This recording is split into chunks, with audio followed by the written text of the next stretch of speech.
Sa isang liblib na baryo sa Aklan, may isang pangalan na ayaw bigkasin na matatanda kapag gabi na. Hindi dahil sa sumpa, kundi dahil sa takot na baka marinig na nilalang na binabanggit nila. Siya si Tomas Toring Villarreal, isang dating mangingisda ng gayo'y kilala bilang albularyo at birador. Ngunit bago pa man siya maging kilabot ng mga aswang sa kanilang bayan, isa muna siyang taong halos wala ng pag-asa sa buhay. Si Toring ay lumaki sa hirap. Bata pa lang siya, naulila na sa magulang matapos masangkot ang kanyang ama sa isang barilan laban sa mga illegal na mga ngaso at ang kanyang inay namatay sa lagnat dahil walang pambili ng gamot. Simula noon, natuto siyang mabuhay mag-isa, kumakayod sa pangingisda. Paminsan-minsan ay gumagawa ng trabaho sa bukid, ngunit laging nakararanas ng panlilibak mula sa iba. Maraming nagsasabi na malas siyang kasama sa bangka. Marami raw kasi siyang nadadalang bagyo. Kaya't unti-unti, natutunan niyang iwasan ang karamihan ng tao, maliban sa isa. Si Ramon, isang kababata ni Toring, ang tanging taong hindi siya iniwan. Magkaiba man ang kanilang mundo, si Ramon ay masayahin at laging may bawang biro. Habang si Toring ay tahimik at laging may bakas ng lungkot sa mukha, hindi naputol ang kanilang pagkakaibigan. Tuwing hapon, makikita silang magkasama sa tabing dagat, nagbabalitaan habang pinapanood ang paglubog ng araw. Ngunit nitong mga nakaraang buwan, napansin ni Ramon na may kakaibang pagbabago sa kilos ng kaibigan niya. Minsan, habang nag-uusap sila sa isang maliit na kubo malapit sa dagat, bigla na lang tumigil si Toring sa pagsasalita at tumitig sa may kakahuyan sa malayo. Nararamdaman mo ba yon? Mahina niyang tanong. Napakunot no si Ramon. Ano? Yung malamig na hangin kahit walang simoy galing sa dagat. At bago pa siya makasagot, isang asong itim ang biglang dumaan sa di kalayuan, walang kaingge at naglaho sa gilid ng puno. Hindi nila alam kung iyon ay hayop lang o may mas malalim na kahulugan. Simula noon, naging madalas ang mga ganitong pangyayari. May maririnig si Toring na yabag sa bubong kahit walang tao. Minsan, habang nangingisda siya mag-isa, may malamig na kamay na parang humawak sa kanyang paa sa ilalim ng tubig, ngunit pagtingin niya ay wala namang tao. At ang pinakakakaiba, sa tuwing malalapit ang gabi ng kabilugan ng buwan, nananaginip siya ng isang matandang lalaki na may puting balbas, may hawak na lumang espingarda, at paulit-ulit na sinasabi, hindi lahat ng balay para sa tao. Sa kabila ng takot, inipilit ni Toring na itago ang lahat. Ayaw niya magmukhang baliw sa mata ng ibang tao. Ngunit isang gabi, habang nag-iinuman sila ni Ramon sa maliit na bangka, hindi na niya napigilan ang magbukas ng kwento. Mont, may kakaiba sa paligid. Parang may sumusubaybay sa akin. Hindi ko alam kung tao o kung ano man sila. Natahimik si Ramon, ngunit pinilit niyang gawing magaan ang usapan. Baka naman may gusto lang sa'yo. Alam mo naman, pogi ka. Napangiti si Toring saglit, ngunit sa loob-loob niya, alam niyang hindi simpleng biro ang lahat ng iyon. Dumating ang isang gabi ng kabilugan ng buwan. Habang pauwi si Toring mula sa pangingisda, nadaanan niya ang sementeryo sa baryo. Doon, nakarinig siya ng tila pagtawag mula sa isang puntod, mahina, paus, at parang galing sa ilalim ng lupa. Hindi niya alam kung anong puwersa ang nagtulak sa kanya, pero lumapit siya. At doon niya nakita, isang lumang espingarda na nakapatong sa mismong lapida. Walang taong nakapaligid. Walang bakas ng kung sino ang nagladay. Nang hawakan niya ito, ramdam niya ang bigat, hindi lang ng bakal, kundi ng kakaibang enerhiya na dumaloy sa kanyang mga kamay. At mula sa malayo, sa likod ng mga punong kahoy, may mga matang nanonood. Mula noon, hindi na siya simpleng mangingisda. Kinabukasan, nagising siya na hawak pa rin ang espingarda. Akala niya ay panaginip lang ang lahat, ngunit malinaw ang alaalang iyon. Sinubukan niyang ikwento kay Ramon, ngunit sa halip na matawa, seryosong tumingin sa kanya ang kaibigan. Tor, may alam ako tungkol diyan. Hindi basta-basta iyan. Yan ang baril ng isang albularyo na matagal ng patay. Sabi-sabi, kaya niyang barilin ang kahit anong nilalang ng dilim, kahit hindi mo makita, tatamaan pa rin. Pero may kapalit. Sa mga sumunod na araw, sinubukan ni Turing ang baril sa pangkaraniwang pangangaso. Ngunit imbes na ibon o baboy ramo ang mahuli, may mga kakaibang nilalang na biglang lumilitaw, mga aninong walang mukha, malalaking aso na naglalaho sa hangin kapag natamaan, at mga matang kumikislap mula sa dilim. Unti-unting napagtanto ni Turing na may misyon na siyang dala, hindi bilang ordinaryong mangingisda, kundi bilang tagapagtanggol laban sa mga nilalang na kinatatakutan ng kanilang bayan. Ngunit habang tumatagal, mas nagiging matindi ang mga pagsubok. May mga gabi na naririnig niyang tinatawag siya mula sa kakahuyan. May mga aninong sumusunod sa kanya kahit saan siya magpunta. At isang gabi, habang siya at si Ramon ay naglalakad pauwi mula sa bayan, napansin nilang tahimik ang buong paligid. Wala man lang kuliglig o huni ng ibon. Bigla, may malamig na hangin na humampas sa kanilang batok at mula sa dilim lumabas ang isang babaeng nakaputing damit, nakalutang ang mga paa at dahan-dahang lumapit sa kanila. Hawak ni Turing ang baril, nanginginig. "Tur," bulong ni Ramon, "huwag mong babarilin." "Bakit?" tanong niya, halos hindi na makahinga. "Kasi," sagot ni Ramon habang unti-unting lumalayo, "hindi siya ang dapat mong katakutan." At bago pa makapagsalita si Turing, naramdaman niya ang malamig na kamay na humawak sa kanyang balikat mula sa likod. Naniga si Turing nang maramdaman ang malamig na kamay sa kanyang balikat. Dahan-dahan siyang lumingon, ngunit wala roon ang kahit sino. Sa halip, may mabigat na presensyang bumalot sa paligid, parang may mga matang nakatitig mula sa bawat anino. Si Ramon, na kanina'y nasa tabi niya, ay biglang nawala sa paningin. Anging ang babaeng nakaputing damit ang nanatili sa dikalayuan, nakatingin sa kanya na para bang may gustong sabihin ngunit walang lumalabas na salita. Tumakbo si Turing pauwi, hawak-hawak pa rin ang lumang espingarda. Sa bawat hakbang, pakiramdam niya ay may sumusunod sa kanya, ngunit tuwing lilingon siya ay wala namang nakikita. Updating sa kanyang maliit na kubo sa gilid ng dagat, isinara niya ang pinto at isinandal dito ang baril. Ngunit sa halip na makaramdam ng ginhawa, mas lalong sumiksik ang kaba sa kanyang dibdib. Kinabukasan, dumating si Ramon, hingal na hingal. "Tur, kailangan nating mag-usap," sabi nito. "Hindi ka naligtas, at may dapat kang malaman tungkol sa pamilya mo." Napakunot ang noo ni Turing. "Anong ibig mong sabihin?" Himinga ng malalim si Ramon bago nagsalita. "Hindi aksidente ang pagkamatay ng mga magulang mo. At hindi lang sila basta biktima ng sakit o gulo. May kinalaman yon sa nilalang na matagal nang gumagala sa bayang 2. Habang nag-uusap sila, bumalik sa isip ni Turing ang mga alaala ng kanyang ama, isang tahimik ngunit matapang na lalaki. Madalas nitong dalhin si Turing sa kagubatan para magturo ng pangangaso at paggamit ng pana. Ngunit may isang bagay na hindi niya kailanman naintindihan noon. Laging sinasabi ng kanyang ama na, "Huwag kang lalapit sa mga aninong walang katawan." Bata pa siya kaya akala niya ay biro lang iyon. Hanggang sa gabing umulan ng malakas at hindi na bumalik ang kanyang ama mula sa pangangaso. Kinabukasan, bangkay na itong natagpuan. Walang sugat ngunit namumutla na parang naubos ang dugo. Ang kanyang ina naman, ilang buwan matapos ang pagkamatay ng ama, biglang nagkasakit. Hindi tumatalab ang kahit anong gamot, at sa huling gabi nito, mahina nitong ibinulong sa kanya, "Turing, kapag dumating ang oras, hanapin mo ang tagapangalaga ng dagat." Noon, hindi niya alam kung ano ang ibig sabihin yon. Erong gayon, habang sinasabi ni Ramon ang kwento, nagkakaroon ng bigat ang mga salitang iyon. Habang nag-uusap sila, isang matandang lalaki ang dumating sa harap ng kubo ni Turing. Nakasuot ito ng lumang barong, may puting buhok, at may kakaibang liwanag sa mga mata.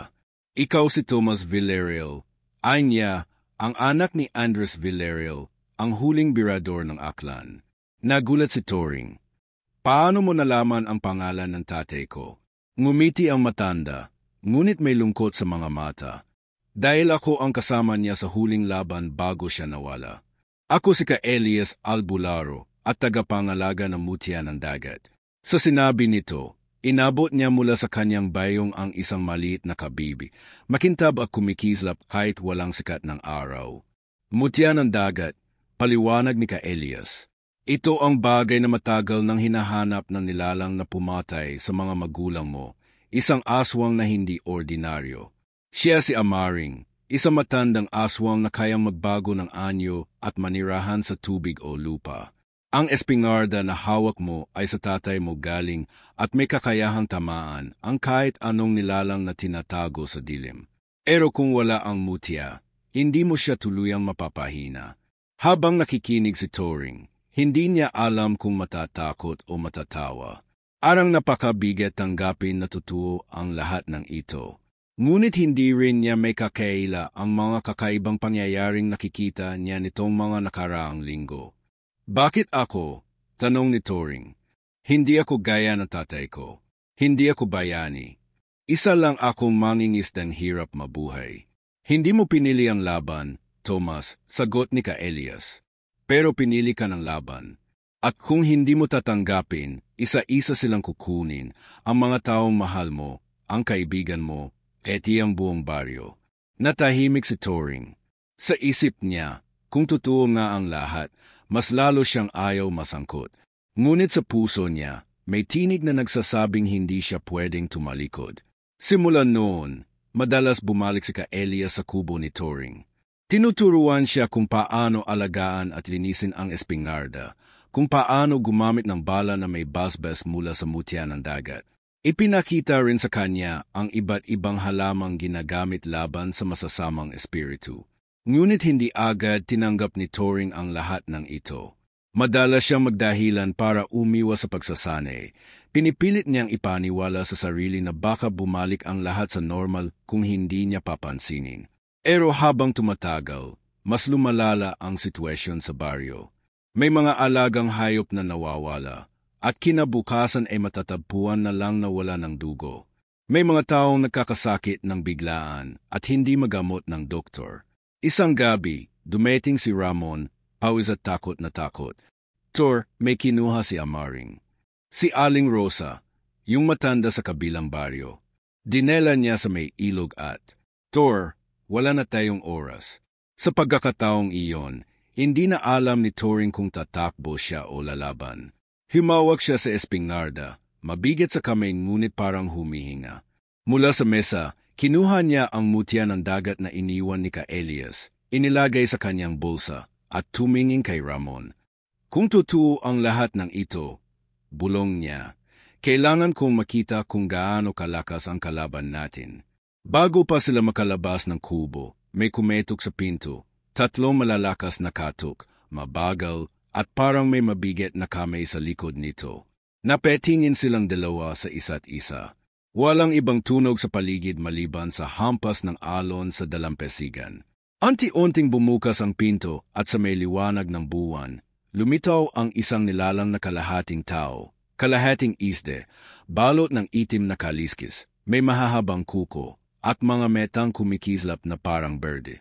Tomas Villarreal, nagsalita ito sa tinig na parang halong hangin at tubig. Ang dagat ay dumudugo na. At kung hindi ka kikilos, lulunurin niya ang lahat. Nanatiling nakatayo si Turing, hawak-hawak ang espingarda, habang nakatitig sa nilalang sa pintuan. Hindi siya makapaniwala sa nakikita. Isang syokoy, kakaibang anyo ng tao at isda. Ngunit may mukha na puno ng galit at lungkot. Parang may sinasabi ang mga mata nito na hindi lang basta pagbabanta, kundi babala. Anong gusto mo sa akin? Mahinan ngunit matigas na tanong ni Turing. Hindi ako kaawe, sagot ng syokoy, habang ang tinig nito'y parang alon na humahampas sa batuhan. Ako ang bantay ng dagat. At nakikita ko na nagbabalik na si Amaring. Hindi ka handa, Thomas. At kung patuloy mong tatanggihan ang kapalaran mo, mawawala sa iyo ang lahat gaya na nawala noon. Sa salitang iyon, parang hinugot ang lahat ng hangin sa dibdib ni Turing. Bumalik sa isip niya ang gabing namatay ang kanyang ina, kung paanong hawak-hawak niya ang kamay nito, ngunit wala siyang nagawa. Bumalik ang alaala ng mga panahong iniwasan siya ng mga tao, itinaboy, tinawag na malas. Ang lahat ng sugat na pilit na niyang kinalimutan ay muling bumukas. Ngunit may isa pang sugat na mas malalim, isang lihim na matagal niyang inilibing. Bago pa man mamatay ang kanyang ama, isang gabi narinig niya itong nakikipagtalo sa isang babae sa may dalampasigan. Hindi niya malinaw na nakita ang mukha nito, pero tandang-tanda niya ang tinig, malamig, malambing, at nakakatindig balahibo. Sinabi ng babae, "Ibibigay mo sa akin ang mutya, Andres, o kukunin ko ang anak mo." Pagkatapos noon, bigla na lang nag-iba ang kilos ng kanyang ama, mas naging tahimik, laging may dalang baril, at madalas mawala sa gabi. Hindi na siya nagtanong noon, pero ngayon, unti-unting nabubuo sa isip niya na ang babaeng iyon, marahil si Amaring. "Bakit ako?" Bulong niya halos sa sarili na lang. "Bakit palaging ako ang may pasan ng lahat? Hindi ba pwedeng iba na lang?" Tahimik na tumingin ang Shokoy sa kanya. "Hindi mo maunawaan ngayon, pero may dugo sa iyo na hindi basta-basta. At iyon ang dahilan kung bakit hinahanap ka niya." Bago pa siya makasagot, narinig nila ang isang sigaw mula sa labas. Sigaw ng isang babae, puno ng takot. Mabilis silang lumabas. Ngunit pagdating sa pampang, wala silang nakita kundi ang mga yapak sa buhangin na bigla na lang naglaho bago umabot sa tubig. Sinimulan na niya, sabi ng Shokoy, at saka ito lumubog sa dagat, nag-iiwan na malamig na katahimikan. Kinagabihan, halos hindi makatulog si Turing. Paulit-ulit bumabalik sa isip niya ang sinabi ng Shokoy, eti ang mga alaala ng kanyang mga magulang. Ramdam niya ang bigat ng espingarda sa tabi ng kanyang higaan, arang paalala na kahit gusto niyang tumakas, hindi siya makakawala. Bago sumikat ang araw, dumating si Ramon, tawis at hingal. "Tor, may nangyari na naman." Si Mang Kanor, yung mangingisda sa kabilang baryo, nakita raw na may malaking anino sa ilalim ng bangka niya, tapos biglang bumaligtad. Hanggang gayon, hindi pa siya natatagpuan. Naglakad silang dalawa papunta sa pampang. Habang nag-uusap ang mga tao, may naramdaman si Turing na malamig na hangin mula sa kakahuyan. At sa gilid ng kanyang paningin, may gumagalaw, isang maitim na anino, parang taon ngunit walang mukha. Sinundan niya ito, ngunit tuwing lalapit siya, bigla itong nawawala. "Tor, saan ka pupunta?" sigaw ni Ramon. "May nakita ako," sagot niya. "Hindi ko alam kung ano, pero sinusundan tayo." Pagbalik nila sa baryo, halos lahat ay nakatingin kay Turing na parang siya ang may kasalanan. May mga bulong-bulungan. Simula nang bumalik yan sa dagat, puro malas na ang nangyayari. Baka dala niya ang sumpa ng tatay niya. Mas lalong sumikip ang dibdib ni Turing. Alam niyang kailangan niyang magpasya, pero ang idea na muling masaktan o mawalan ng mahal sa buhay ay parang sugat na ayaw niyang muling buksan. Kinagabihan, dumating si Elias. "Thomas, wala ng oras. Kung hindi ka magsasanay ngayon, mas lalo kang magiging biktima." "Hindi ko alam kung kaya ko," sagot ni Turing. "Hindi ko nga nailigtas ang pamilya ko noon. Paano ko maliligtas ang buong baryo?" "Dahil ngayon, may hawak ka ng sandata at katotohanan," sagot ni Elias, sabay abot na maliit na sisidlan na yari sa kabibi. Ito'y pinaghalo ng mutya at dugo ng bantay dagat. Kapag pinagsama mo sa bala, kaya nitong paslangin kahit ang pinakamatandang aswang. Pero tandaan mo, bawat paggamit ay may kapalit, isang alaala ang mawawala sa iyo. Napalunok si Turing. Hindi siya agad sumagot. Hindi niya alam kung handa siyang mawala ang mga alaala ng kanyang buhay, lalo na't iyon na lang ang natitirang koneksyon niya sa kanyang mga magulang. Ngunit bago siya makapag-isip pa, muling gumalaw ang dilim sa labas ng kubo. May kumalabog sa bubong, mabigat, mabagal, parang gumagapang. Sabay sumunod ang kaluskos sa dingding, at mula sa siwang ng bintana, may sumilip na dalawang mata na pula at kumikislap. Binaril ni Turing ng walang pag-aalinlangan. Umalingaw-ngaw ang putok, at sa sandaling iyon, narinig nila ang isang malakas na hiyaw na hindi mula sa tao. Ngunit paglabas nila, wala na roon ang nilalang, tanging bakas ng nasunog na lupa at amoy ng asupre ang naiwan. Himinga ng malalim si Elias. Sinusubukan niya. Inapahina niya ang loob mo bago ang huling laban. Hindi kumibo si Turing. Sa loob-loob niya, alam niyang tama si Ka-Elias.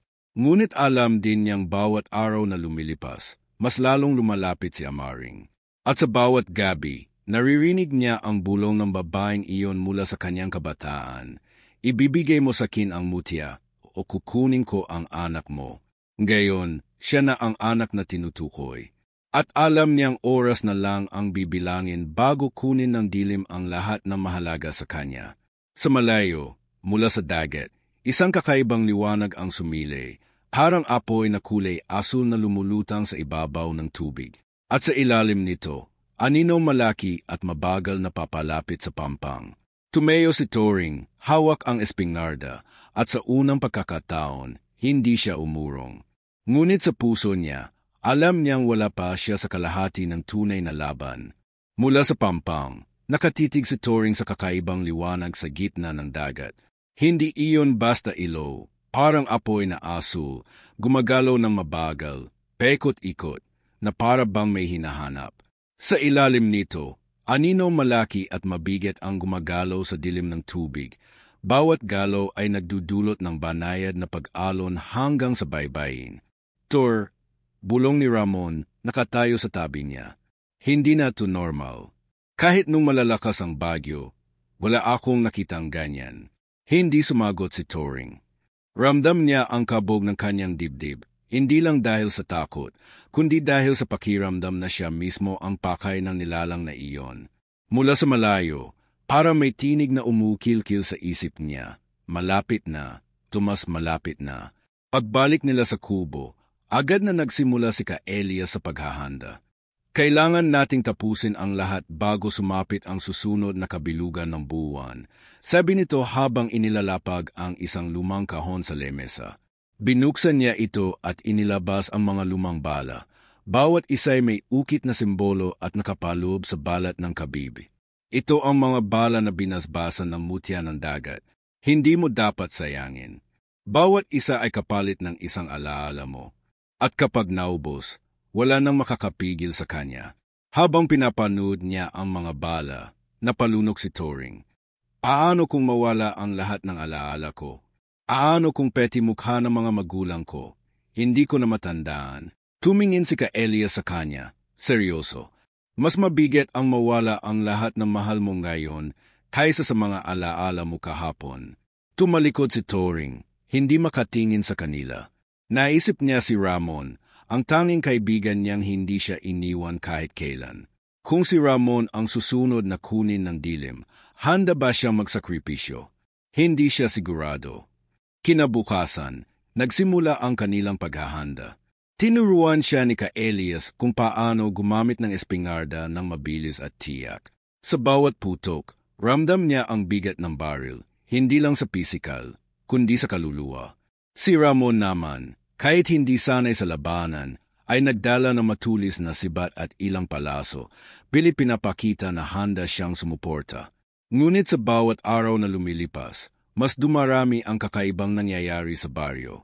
May batang biglang nagkasakit na mataas na lagnat matapos maligo sa dagat at nang tignan ng mga tao, may marka sa kanyang braso, 3 mahahabang guhit na parang galos na matalim na kuko.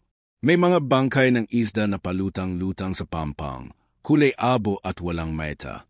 Sa gabi, may mga aninong dumadaan sa bubong ng mga bahay, mabibilis at tahimik, na parang naghahanap ng isang tao.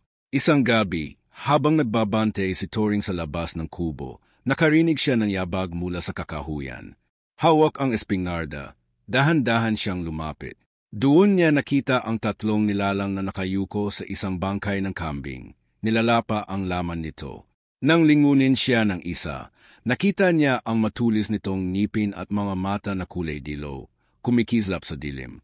Binaril niya ang isa, at agad itong naglaho sa usok na may amoy ng asupre.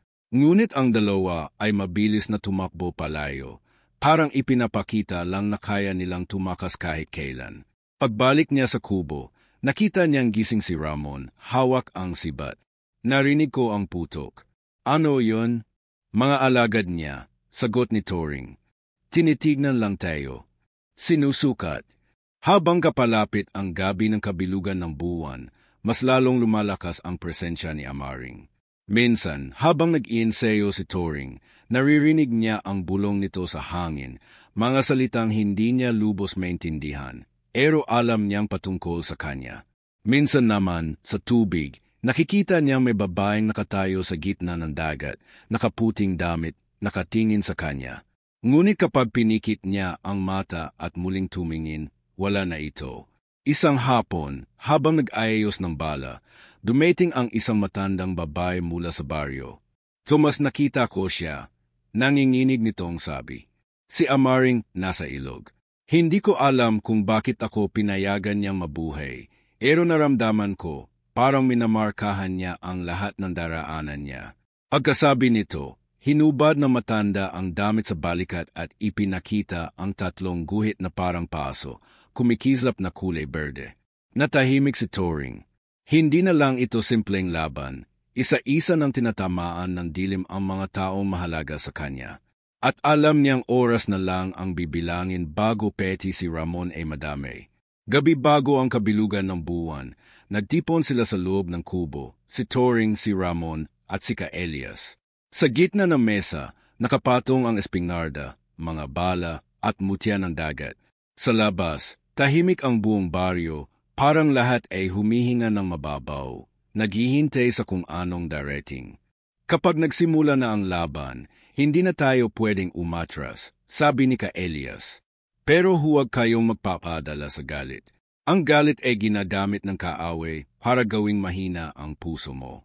Tahimik si Ramon, ngunit baka sa kanyang mukha ang takot. Tor, kahit anong mangyari, hindi kita iiwan. Tumingin si Turing sa kanya, at sa unang pagkakataon, ngumiti ng kaunti. Huwag mong sabihin, yan.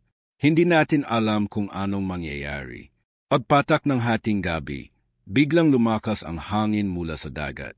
Narinig nila ang mga alon na parang may binabangga sa gitna. Kasunod noon, may mga sigaw mula sa malayong bahagi ng baryo, mga sigaw na mabilis na natigil. Tumayo agad si Turing, hawak ang espingarda. Dito na siya, bulong ni Elias. Mula sa pinto ng kubo, nakita nila sa dikalayuan ang isang pamilyar na liwanag, ang apoy na aso sa ibabaw ng dagat, ngunit mas malaki ng gayon, mas maliwanag at mas mabilis ang paggalaw. Sa ilalim nito, malinaw na ang hugis ng isang napakalaking nilalang, ang mga galamay nito ay umaabot sa pampang. Hindi pa ito ang huling laban, sabi ni Elias, pero kung hindi natin siya haharangin ngayon, baka wala na tayong umabot sa huli. Habang nakahawak si Turing sa baril, ramdam niya ang lamig na gumagapang mula sa lupa paakyat sa kanyang mga paa. Sa dilim ng gabi, mula sa pagitan ng mga puno, may 2 pulang mata ang sabay na bumukas, malalaki, malalim at puno ng put. Sa loob-loob niya, alam niyang darating ang oras ng paghaharap. Pero ngayong gabi, hindi niya alam kung makaliligtas sila hanggang bukas.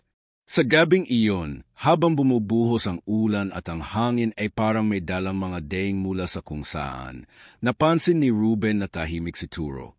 Karaniwan, kahit sa gitna ng panganib, may banat o biro ang kaibigan niya para gumaan ang pakiramdam. Pero ngayong gabi, iba. May lungkot sa mga mata ni Turo na para bang may itinatagong mabigat na lihim. Naiisip ko lang kung ano mangyari kung matalo tayo. Mahina at halos pabulong na sabi ni Turo habang pinapainit ang kanyang kamay sa apoy. O kung hindi mo pala kilala ng lubusan ang kaaway mo. Kumunot ang no ni Ruben. Ano ibig mong sabihin? Tanong niya, medyo kinakabahan. Tumingin si Turo sa kanya at sa unang pagkakataon, may takot sa mata na matagal na niyang kaibigan. May mga bagay na hindi ko sinabi sa iyo. Mga bagay na baka mas lalo kang magalit. Bago pa man makasagot si Ruben, may malakas na kalabog mula sa labas ng kubo. Tumigil ang ulan, pero naroon pa rin ang malamig na simoy ng hangin na parang dumadaan sa buto. Sabay silang lumabas at tumambad sa kanila ang mga patay na manok ng kapitbahay, nakahilera sa lupa, at sa dibdib ng bawat isa'y may nakaukit na kakaibang simbolo. Ang luma at basang albularyo, si Mang Lando, dumating mula sa dilim. Hindi ito gawa ng karaniwang aswang. Mahinang sabi niya. May mas malalim na dahilan at may mas malapit na kasangkot. Sa mga salitang iyon, tumingin si Ruben kay Turo, pero umiwas ito ng tingin. Arang biglang kumapal ang distansya sa pagitan nilang dalawa. Lumipas ang mga araw, at habang mas lumalapit ang takdang gabi ng laban, mas damang-dama ni Ruben ang bigat sa kanyang dibdib. Hindi lang dahil sa takot sa kaaway, kundi dahil sa iniisip niyang pagtataksil mula sa taong matagal niyang pinagkatiwalaan. Ngunit wala siyang oras para magduda ng matagal dahil nagsimulang magpakita ang kaaway sa paraang hindi pa niya naranasan. May mga aninong dumadaan sa gilid ng kanyang paningin, kahit sa maliwanag na araw. Mga bulong sa gabi na parang mga tinig ng kanyang yumaong ama, pero puno ng panlilinlang. May isa pang gabi na pagising niya, may nakapatong na lumang banga sa kanyang dibdib, puno ng itim na tubig at nakalutang sa ibabaw nito ang maliit na piraso ng mutiang inyabot sa kanya ng diwata. Parang babala o pagbabanta. Naging mas mapanganib ang pagsasanay nila. Kapag binubuksan niya ang mutya, ramdam ni Ruben na may puwersang gustong kumawala. Isang lakas na hindi niya sigurado kung kaya niyang kontrolin o baka siya mismo ang lamunin. Tinuruan siya ni Mang Lando kung paano pigilin ang sobrang paggamit nito. Pero sa bawat araw na lumilipas, nararamdaman niyang lumalakas ang tawag ng kapangyarihan sa kanya. Isang gabi, bago sila magsimula ng panibagong ensayo, biglang naglahong parang usok si Turo. Wala sa kampo, wala sa paligid. Kinabukasan, bumalik ito na may mga gasgas sa braso at amoy ng kakaibang usok sa katawan. Nang tanungin ni Ruben, mumiti lang ito at sabing, may inayos lang ako. Pero ramdam ni Ruben na nagsisinungaling siya. Sa susunod na araw, habang mag-isa si Ruben sa gubat, narinig niya ang tinig ng diwata. Hindi lahat ng nasa tabi mo, kaibigan, malamig na bulong nito. At hindi lahat ng tinatawag mong kaaway, tunay na kalaban. Nagtanong siya kung sino ang tinutukoy nito. Pero bago pa siya makatanggap ng sagot, sumulpot mula sa kadiliman ang isang nilalang. Matay kumikislap na pula, balet na parang luma at tuyong kahoy. Hindi ito ang pangunahing aswang, pero halatang isa sa mga alagad. Hinabol siya nito, at sa gitna ng takot, ginamit niya ang mutya ng mas matindi kaysa deity. Sa isang iglap, tinamaan na malakas na bugso ng liwanag ang nilalang, at naglaho ito na parang abo sa hangin. Ngunit kasabay ng tagumpay, nakaramdam siya ng kakaibang hapdi sa kanyang dibdib, parang may kumakain sa kanya mula sa loob. Narinig niya ang tinig ng diwata muli. Kapag lagi mong ginagamit ang kapangyarihan, may kapalit. Tandaan mo, Yen, Ruben. Pagbalik niya sa kampo, nakita niyang kausap ni Turo si Mang Lando ng palihim. May inaabot na maliit na sisidlan na may kakaibang liwanag sa loob. Nang makita siya, biglang tinago ni Turo ang sisidlan at nagbago ang usapan. Anong meron? Tanong ni Ruben, tinatapunan ng tingin ang kaibigan. Pero ngumiti lang si Turo, tulad ng deity. Sa mga sandaling iyon, lalong bumigat ang pakiramdam ni Ruben. Hindi na niya alam kung mas natatakot siya sa kaaway o sa taong dapat niyang pagkatiwalaan. At sa dilim ng gabing iyon, mula sa pinakamalayong bahagi ng kagubatan, may umaalulong na parang halakhak, malamig, mahaba, at puno ng panunuya. Arang sinasabi nitong alam na ng kaaway ang lahat ng kanilang plano. Sa ilalim ng madilim na kalangitan ng Aklan, tila huminto ang oras habang nakatayo si Cardo sa gitna ng bakanteng palayan. Ramdam niya ang malamig na simoy ng hangin na tila may kasamang bulong ng mga kaluluwang matagal nang nanahimik. Sa kanyang harapan, mula sa dilim, unti-unting lumitaw ang hugis ng nilalang na matagal niyang kinatatakutan, ang aswang na matagal nang nagpapahirap sa baryo at pumapatay sa mga inosenteng tao. Hindi na ito parang karaniwang halimaw, mas malaki, mas mabangis at mas nakakatakot kaysa sa lahat ng kanyang naisip. Ang mga mata nitong pula ay tila apoy na gutom sa dugo, at ang bawat paghinga nito ay parang mabigat na hampas ng bagyo. Sa kanyang kamay, mahigpit na hawak ni Cardo ang lumang baril na iniabot sa kanya ng matandang albularyo. Hindi ito basta armas, Nakaukit dito ang mga lumang simbolo at dinasalan ng mga sinaunang babaylan. Ngunit kahit alam niya makapangyarihan ang baril na iyon, nanginginig pa rin ang kanyang mga daliri. Sa kanyang isipan, sumisigaw ang dalawang tinig, ang takot na baka siya ang sumunod na biktima, at ang galit na dulot ng mga taong nawala sa kanya. Sa gilid niya, naroon si June, ang kanyang matalik na kaibigan, hawak ang isang patalim na binendisyunan sa ilog. Ngunit bago pa man magsimula ang laban, sumulyap si Cardo kay June at napansin niya ang kakaibang tingin nito, parang may itinatago. Hindi iyon tingin ng isang taong handang lumaban ng buong puso. May bahid ng pag-aalinlangan, ng hiya o bakan kasalanan. Sa gitna ng napipintong panganib, pumasok sa isipan ni Cardo ang hinala. May alam si June na hindi niya sinasabi. Biglang sumiklab ang hangin at mula sa dilim ay nagliparan ang mga anino, mga alagad ng aswang. Mahahaba ang kuko at mabibilis ang galaw. Tumalon sila mula sa mga puno at nagsimulang palibutan sina Cardo. Walang oras para mag-isip, inaputok niya ang baril. Isang putok, dalawang putok, bawat bala ay may kasamang liwanag na parang kidlat, sumusunog sa balet ng mga nilalang. Si June naman ay humampas ng patalim, ngunit halatang kinakabahan, parang hindi buo ang loob. Habang nagpapatuloy ang laban, lumabas na ang tunay na anyo ng pinuno ng mga aswang. Ang balet nito ay kulay abo, ang mga pakpak ay kasing laki ng punong niyog, at ang ngiti ay puno ng pangungutya.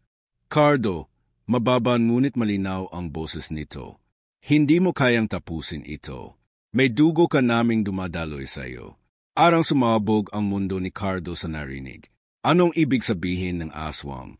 Paano may dugo ng halimaw sa kanya? Tumitig siya kay June, nang gayo'y nakayuko. June, alam mo ba to? Nanginginig ang tinig ni Cardo. Ngunit bago pa man makasagot si June, umateke muli ang pinuno ng aswang. Inilit ni Cardo na alisin sa isip ang mga tanong at ituon ang lakas sa laban. Nagsalubong ang baril at matinding kapangyarihan ng kaaway. Bawat tama ng bala ay tinatablan ang halimaw ngunit hindi tuluyang bumabagsak. Sa bawat hampas ng pakpak at bawat sigaw nito, pinipiga ang puso ni Cardo. Sa likod ng lahat ng ingay, naririnig pa rin niya ang sariling galit at takot na sumisigaw sa loob niya. Ngunit dumating ang sandaling kailangan niyang pumili. Habang nakikipagtagisan siya sa pinuno, isang nilalang mula sa likod ang sumugod kay June isang iglap. Kailangan niyang magpasya. Iligtas ang kaibigan na maaaring nagtaksil sa kanya, o tapusin na ang halimawang gayon. Inili niyang iligtas si June, mabilis siyang tumakbo. Itinulak ang kaibigan palayo, at siya ang tinamaan ng matalim na kuko sa tagiliran. Ramdam niya ang init ng dugo na umaagos, ngunit sa perehong sandali, inaputok niya ang baril diretso sa puso ng halimaw. Isang malakas na liwanag ang sumabog, at narinig niya ang malutong na sigaw nito bago bumagsak sa lupa. Tahimik ang paligid matapos iyon. Tanging tunog ng kanyang mabigat na paghinga at mga kuliglig ang maririnig. Ang mga anino ay naglaho at ang hangin ay tila humupa. Pero habang nakahandusay si Cardo, naramdaman niya ang malamig na kamay ni June sa kanyang balikat. Cardo, patawad, ako ang nagdala sa kanila dito. Gusto ko lang makuha ang kapatid ko mula sa kanila, pero may kapalit. Arang bumigat ang hangin. Hindi na niya alam kung ano ang mas masakit, ang sugat sa kanyang katawan o ang sugat sa kanyang puso. Ngunit bago pa siya mawalan ng ulirat, naramdaman niyang may malamig na dumampi sa kanyang bulsa, ang mutiyang ibinigay ng albularyo. Mula rito, isang mahinan ngunit malinaw na tinig ang bumulong. Hindi pa tapos, Cardo, mas malaking dilim ang darating. At bago siya tuluyang mawala ng malay, nakita niya sa malayo ang isang pairs ng mga matang pula, nakangiti, at mas mabangis kaysa sa kanina. Parang ang napatay niya ay simula pa lamang. Matapos ang huling salpukan, halos di ko maramdaman ang bigat ng katawan ko. Parang wala na akong lakas, pero pinipilit ko pa ring tumayo. Ang paligid ay puno ng abo, amoy ng sinunog na dahon at dugo ng hayop, at malamig na hangin na tila dumadaan sa buto ko. Nakatayo ako sa gitna ng gubat na minsan ay naging tahimik na kanlungan. Pero ngayon ay parang libingan ng lahat ng ipinaglaban ko. Nakahandusay sa tabi ang katawan ni Kaloy, kaibigan kong tinuring ko ng kapatid. Wala na siyang buhay, pero nakahawak pa rin sa matandang baril na pinasa sa akin ng isang matagal ng albularyo. Arabang sa huling sandali niya, ayaw niya akong iwanan ng walang sandata. Lumapit ako, lumuhod at hinaplos ang mukha niya. Patawad, Kaloy, bulong ko, pilit pinipigilan ang panginginig ng boses. Kung hindi dahil sa akin, baka buhay pa siya. Kung hindi ako pumayag na tahakin ang landas na to, baka hindi siya nadamay. Pero alam ko rin, kung hindi namin ginawa to, mas marami pang buhay ang mawawala sa kamay ng aswang na iyon. Sa di kalayuan, nakaupo sa isang malaking bato ang matandang albularyo. Halata sa mukha niya ang pagod, at ang mga mata niya ay puno ng lungkot. Ganito talaga, Hijo, sabi niya mahina. May kapalit ang bawat tagumpay at minsan, hindi ito ang kapalit na handa tayong tanggapin. Wala na akong nasabi. Tumango lang ako habang pinipigil ang luha. Mula sa likuran ko, narinig ko ang mahihinang yabag. Paglingon ko, isang maliit na nilalang ang nakatayo doon, ang diwata na minsang nagbigay sa akin ng mutya. Lumapit siya at iniabot sa akin ang isa pang piraso ng kumikislap na bato. Hindi pa tapos ang lahat. Mahinahon niyang sabi. Ang halimaw na iyon ay bumagsak, pero ang sumpa ay nananatili sa lupaing ito. Isa ka pering bante. Hindi ko alam kung dapat ba ako matakot o masaktan sa narinig ko. Hindi ko na nga alam kung kaya ko pa. Bumalik kami sa baryo dala ang mabigat na balita. Ang mga tao, una ay masaya nang marinig na wala na ang aswang na matagal nilang kinatatakutan. Pero nang makita nilang wala na si Kaloy, natahimik ang lahat, lalo na si Aling Marta, nanay niya. Lumapit siya sa akin, hinawakan ang kamay ko at sinabing, "Salamat, Hijo, kahit masakit, alam kong pinili ng anak ko ang tama." Hindi ko alam kung paano ko nagawang ngumiti sa gitna ng lahat, pero ginawa ko. Marahil para lang hindi niya makita kung gaano ako wasak sa loob. Lumipas ang mga araw, pero hindi na bumalik sa dati ang buhay ko. Laging tahimik ang gabi, pero hindi ito ang uri ng katahimikan na nagpapakalma. Ito'y katahimikan na parang naghihintay ng susunod na unos. Madalas kong maramdaman ang presensya ng mga mata na nakatingin mula sa dilim. Minsan, sa hangin, nadidinig ko ang boses ni Kaloy, para bang pinapaalalahanan akong huwag bumitaw. Minsan naman, tila ramdam ko ang bigat ng baril sa baywang ko, at ang mutya sa aking bulsa, para bang tinutulak akong maging handa sa anumang oras. Isang gabi, habang nakaupo ako sa may hagdan ng bahay at nakatingin sa malayong gubat, dumating ang matandang albularyo. Tahimik siyang naupo sa tabi ko at matagal kaming walang imik. Sa huli, nagsalita siya. Alam kong hindi mo pinili ang buhay na to, pero ikaw lang ang kayang pumasa nito. Tiningnan ko siya at hindi ko naitago ang tanong sa mata ko. Bakit ako? Ngumiti lang siya, pero may lungkot sa kanyang ngiti. Dahil minsan, Hijo, ang mga sugatan ang mas matatag. At ang pusong nawalan ay pusong marunong lumaban. Pagkatapos noon, unti-unti kong tinanggap ang bago kong pepel.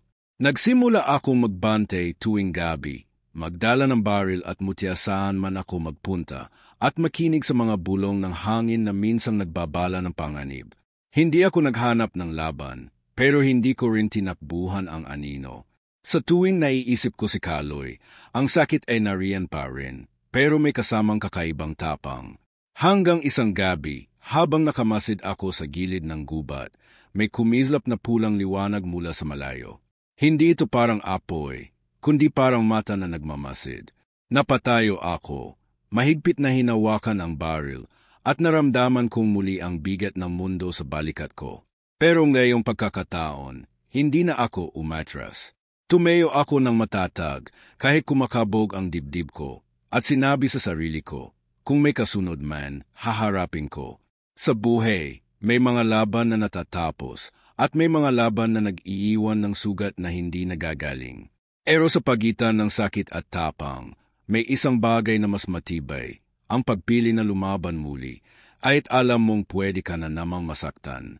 Sapagkat ang tunay na lakas ay hindi galing sa panalo, kundi sa kakayahang bumangon sa gitna ng pagkatalo.